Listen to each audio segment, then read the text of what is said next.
this thing out. So I found this plant a little while ago. I was doing a video down here by the dam here, and I came across this thing. I actually spiked myself on it. That's how I found it. There's massive spikes on it. They're like over an inch long, some like inch and a half long. So I'm going to collect some of this. I'm going to collect some of this and make some primitive fishing hooks. See if I can't catch a fish. So the branch that they're on is dead. It's just this vine is the only thing holding it together.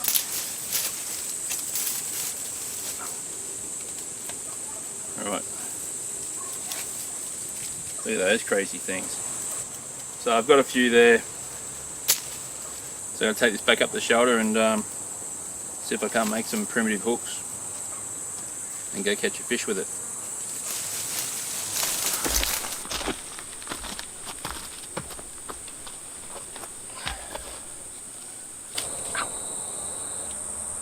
Like, get a load of that. That's crazy. What I got here is a bit of flax. I've used this in previous videos quite a while ago now, but what I got to do is get the fibers out of this, and I'm going to use that for my cordage for lashing that hook together. Now the usable material is only back to here somewhere, but I'll take it all the way through, and then I've got two pieces. Now the Maori people of New Zealand, I've watched videos of them, and they just like cut it with a shell and then just peel it back. I've tried that and I suck. So it's something you'd really have to practice quite a bit to be able to master that. So all I do, grab the Leatherman or any knife. You could use a stone or something else as well. Put it on a flat surface, and then you just start scraping it. You go through, scrape one side, flip it over, and then scrape the other side, and you're just left with these fibres. You have to keep removing the stuff you're scraping off it, but you can see there the fibres are just starting to appear. If you start from one end and just keep pushing it away, it goes a lot better. So I'll move the camera in close, because you probably don't want to see my head anyway, and you can just see what I'm doing here, working these fibres.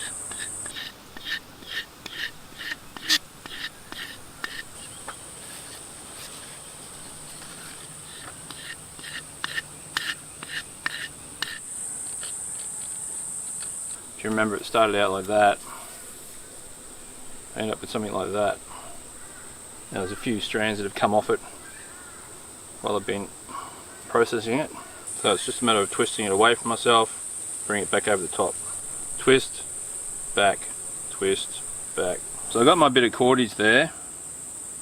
Before I make the primitive hook with that, just so you can see exactly what I'm doing, I'm going to get a bit of this thicker stuff, and I'll do a mock-up so you can actually, see more clearly what I'm doing. If you imagine that as being one of those, bit of a bevel, that's going to sit on like that. And we want that to be the same thickness as that. Because if I'm using a thorn and then I've got something like that thick, it's got to match up with this little thorn, you really have to thin this right down so it's the same width as that thorn is once the thorn's sort of shaped off a bit.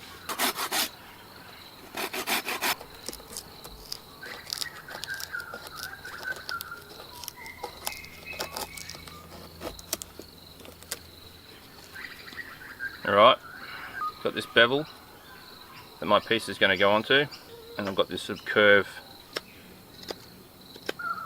That's just going to be, have your line tied around there, it's going to stop it just pulling off the end of the hook.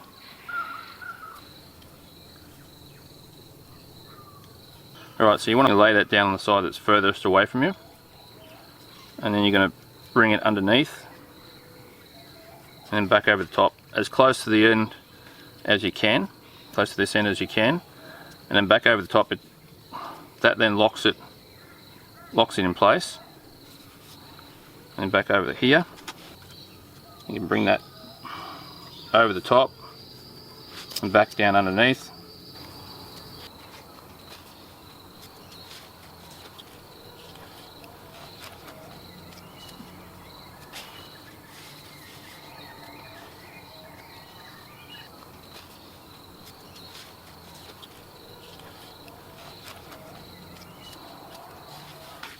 So you're basically doing a figure 8.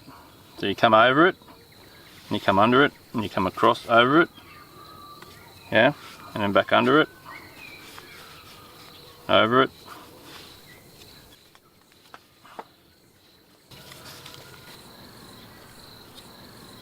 I have to deal with these things. Try to extract this without extracting parts of myself.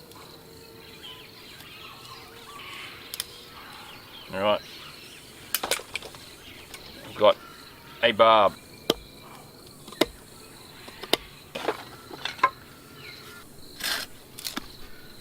It's way too thick for our little thorn, so I've got to get this the same thickness as this.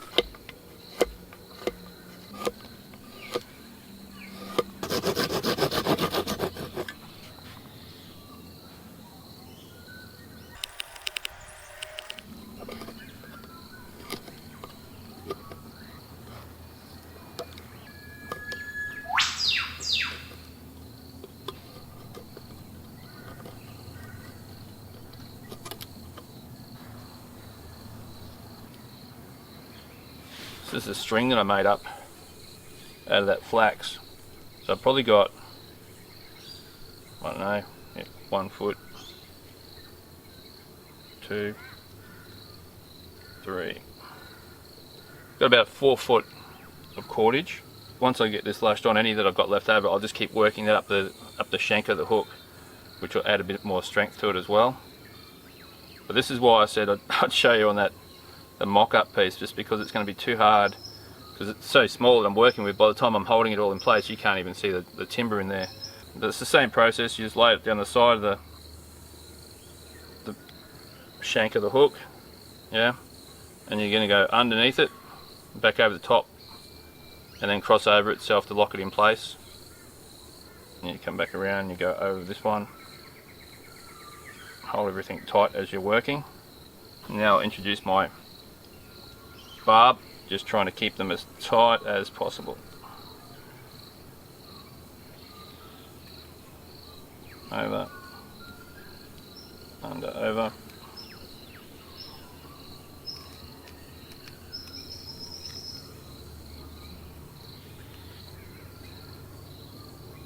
Trying to keep my wraps close together.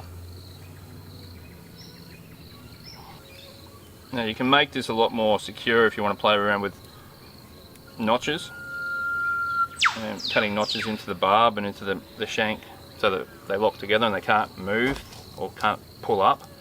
That's definitely something you want to do if you're using this as a gaff hook, because as you imagine, putting pressure on that barb as you're trying to hook the fish, it's going to have a tendency to try to push that barb out. So you can put a notch in it so it can't possibly slide backwards, then it definitely helps. The idea with it is you want to catch a fish, yeah. So if it's a bit loose and a bit wobbly, you just do whatever you got to do to make it not wobbly. So I'm just going to work it up the shank now and throw in the odd half hitch just to help prevent it coming loose. If I get a decent fish on, there's a very good chance it's going to snap this shank. And if I just had the line wrapped around it, then it could just spiral off. But if I have a number of half hitches in there, then it's only going to unravel as far as that half hitch. I'm going to leave this tag end here. Still got a bit of cord. I was going to work it right up the shaft, but I've actually, that's another thought. When I've done these in the past, trying to put bait on there, if you're using a chunk of meat for bait, it's not a problem at all. But if you're using a worm or a grub or something like that, it's hard to keep it on the hook, because if you put a worm on there, because of the thickness of that barb, it just breaks through the worm and it snaps it in half. So you've sort of got to try to put a worm on and do a half hitch with the worm's body and sort of wrap it around as much as you can, but then as it squirms, it comes back undone. So if I leave this here, once I've got this tied to my line, I'll go to put my bait on, I can actually use this to put a few half hitches on the worm just to hold it secure on the bait. And I was going to cut this bottom off here, but I'm just going to leave that in place. But that's my hook. Alright, get down the river and try this bad boy out.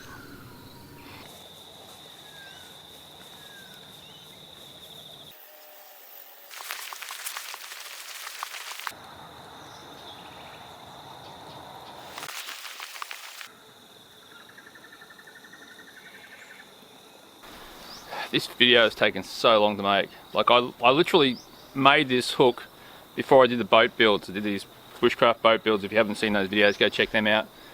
But yeah, we've had so much going on. We've had so much rain, so much flooding. This river's been flooded so many times. And we've had a cyclone as well. That's the reason this tree has been knocked down. It's been standing my whole life. I used to fish here when I was a kid. That tree was standing. But yeah, and then on top of all the weather issues, I've had major back issues as well, which has been preventing me from getting out and doing anything really. I've made this hook a couple of months ago, and I just want to try it out and see if I can actually land a fish on one of these primitive hooks now. So I was going to fish further upstream, less snags, just rocky bottom, but this spot just looks so good. Got really steep embankment, which means that contour is going to continue down into the water, so it's going to be deep water just here. Up further it's a pretty shallow incline, so the water is really shallow for quite a while. So I brought my landing net. If you know how long ago I made this video of making this landing net, drop it in the comments. But yeah, I got no idea now. Get down there and get rigged up and get this show on the road. Alright, so this is our one and only hook. Now obviously I don't have an eye in this hook, and you could do that if you wanted to. It's a really simple knot. All you do is take your line and your hook. You're laying it on down the shank on the side facing you, which is down that side, and then you take your line on the opposite side and you leave a loop. May not be able to see that, but there's a loop here. Yeah, and then you just wrap it around the shank and the line.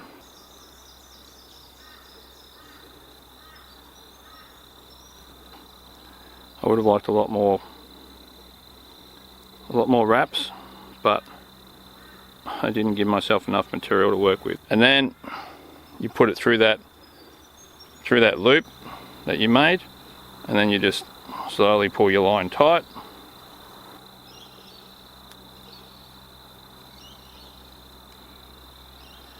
Test that. Alright, that's pretty strong.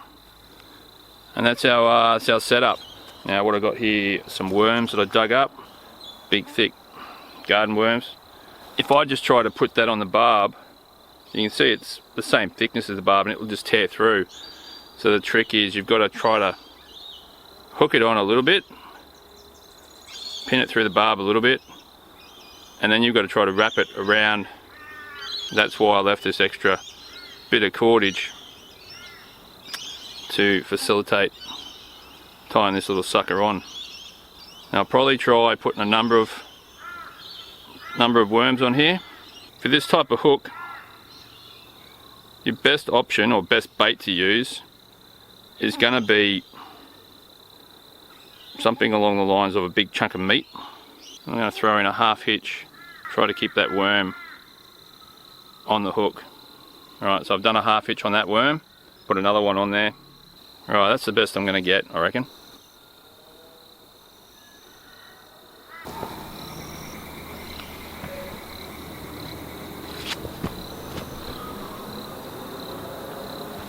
Not the most graceful of fellas, am I?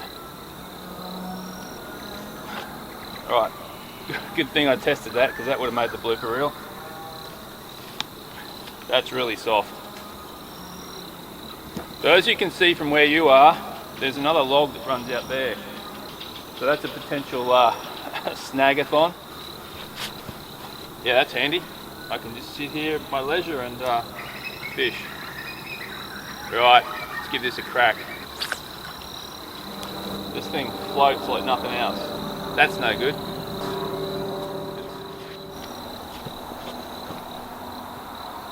Alright, I tied a rock on here to give me a bit of weight, and I put a bit more worm on there. We'll chuck her out and try again. Right.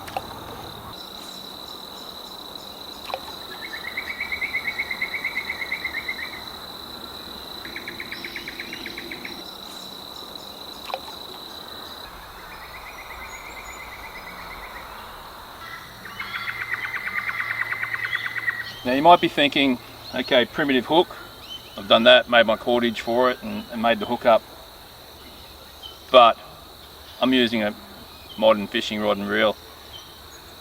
Well, the video is about the hook, not about how I fish with it. And I have made one of these hooks before and I used primitive line on that, and I did hook a fish and it snapped the line. So I never got to see if I could land the fish with this hook. So that's what I'm hoping to achieve, is to actually hook a fish and see if I can land it.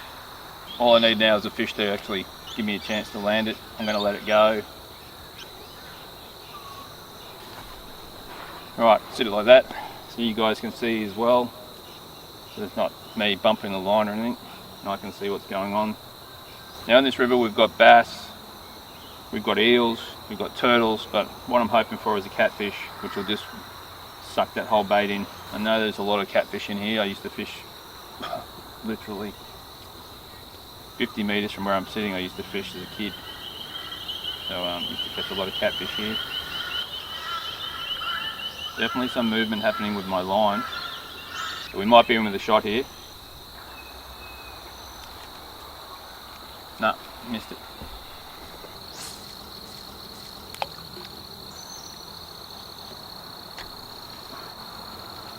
I'll try that. Alright, that line just relaxed. Whoop, there's a bite.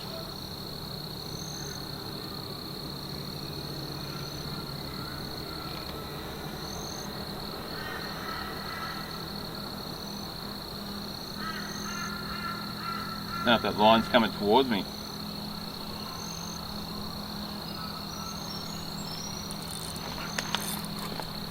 Yep, that line was coming towards me.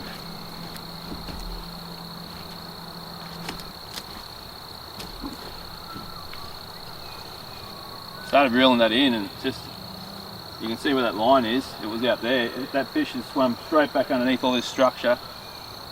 I can't muscle it out. All I can do is relax the line.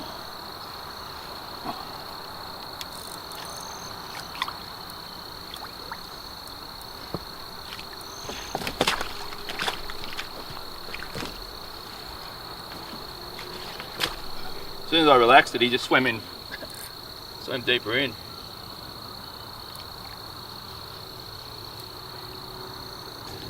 Alright, I'm just free spooling it. When I did that before, I gave it some line and just took it further into the snag. All I can do is free spool it, hope it's going to come back out. Definitely a fish. There's so much debris here that I'm dealing with.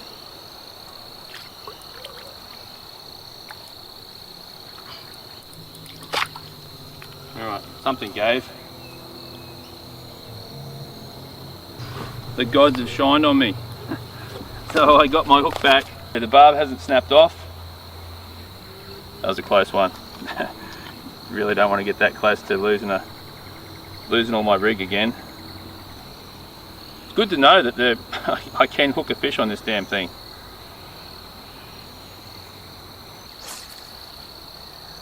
It's going to be difficult to land a fish here, because if I get him up on the surface, that's fine. I can get him in close here and net him. But if he stays down deep, there's that blog there. I don't want to try to have to play him over the top of that. If he swims that way, he's got all that stuff to go into. My spirits have been lifted to know that I actually did hook a fish. Well, line's just gone slack. Whether it's just rolled off a rock or what.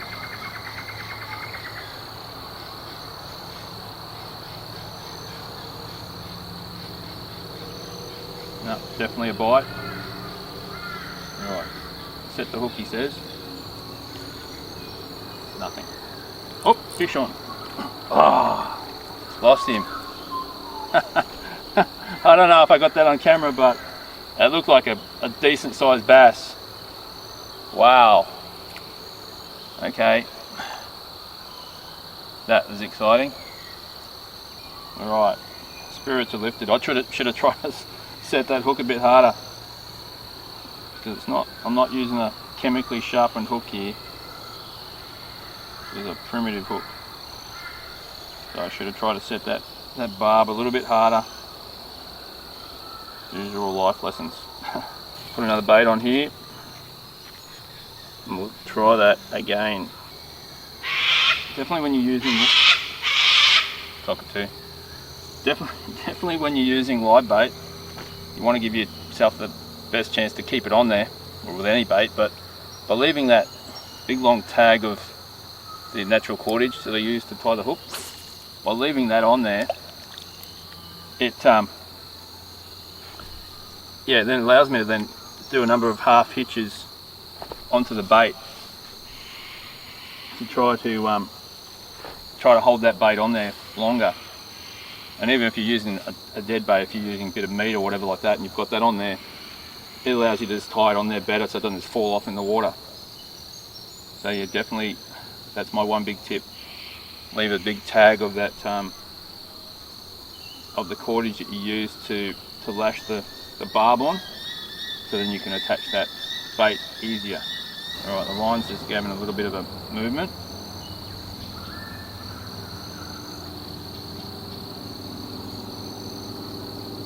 So the tip is, if I get a bite, try to set the hook and like really set it.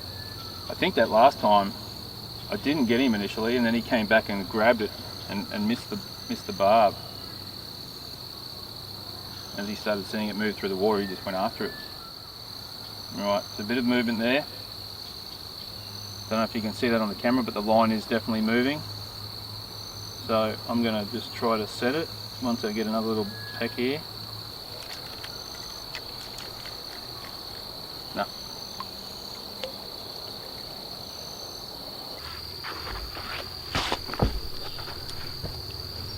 Right, I'll get that ready. I'm done away with the primitive. I just want to see if I can catch a fish. So I got a small hook on here, got myself a worm. Just going to stick him through the hook a couple of times. Nice little worm ball there. Now this shouldn't take long. The way these things have been biting, I'm definitely going to get something very quickly, I imagine. What will it be? Alright, feeling a lot more confident now they've got a real hook on the line. So just to let you know, yeah, this isn't a primitive hook. This is a metal hook. It's been that long since I've caught a fish, I just want to catch a fish. Here we go. Alright, he's playing with it, grabbing it, I've got him. Oh, that's a decent fish. What have we got here? Stay away from that log. I'd say this is a decent fish. It's been that long since I've caught a fish. I don't know what a decent fish feels like. This feels good. Oh, it's gone under that log. Little bugger. Alright, back out. Back under that log.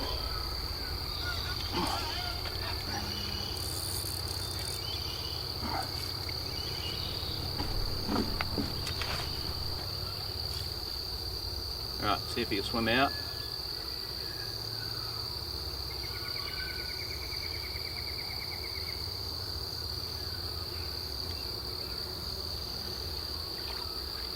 Yep, he's out. No, it's a big catfish.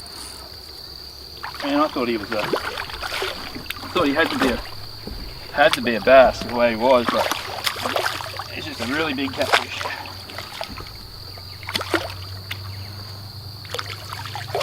And I get to use my net. I thought that had to be a bass.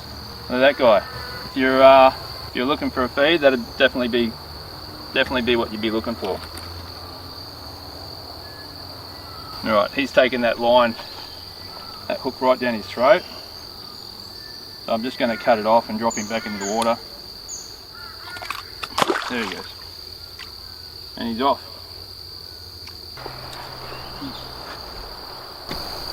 Did I see that whole thing out of shot? That'd suck. I just looked at the camera. I think I wasn't in frame for all of that, so who knows? I give up. This is the Bushcraft landing net that I made quite a while ago. You can go check that video out. Finally get to use it. That's the primitive fishing hook with worm still attached. I did hook that one fish and it took me back in on these snags. And I thought that was a bass.